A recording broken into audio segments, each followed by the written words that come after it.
আশ্চর্য ঘটনা, আমেরিকা এয়ারপোর্টে একজন নারী আছে যিনি নাকি টরেন্জো নামের একটা দেশ থেকে আসছে, অথচ এই দেশ নাকি পৃথিবীতে কোথাও নাই। এই দেশ নাকি কোথাও এক্সিস্টই করে না।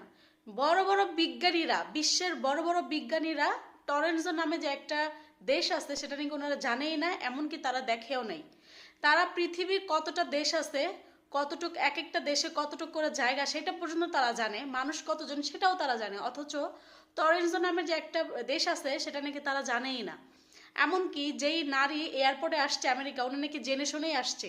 উনি বলল যে এটা কি আমেরিকা, উনি ইংলিশ কথাও জানে, অথচ কোনো মানুষ, পৃথিবীর কোনো মানুষ টরেন্জো নামের কোনো দেশ আছে এটা কেউ জানেই না। পুরো একদম আশ্চর্য। অনেকে তো মনে করতেছে উনিও হয়তো বা এলিয়েন, কোথাও তো গ্রহ থেকে আসছে, কিন্তু উনি কিন্তু একদম মানুষ।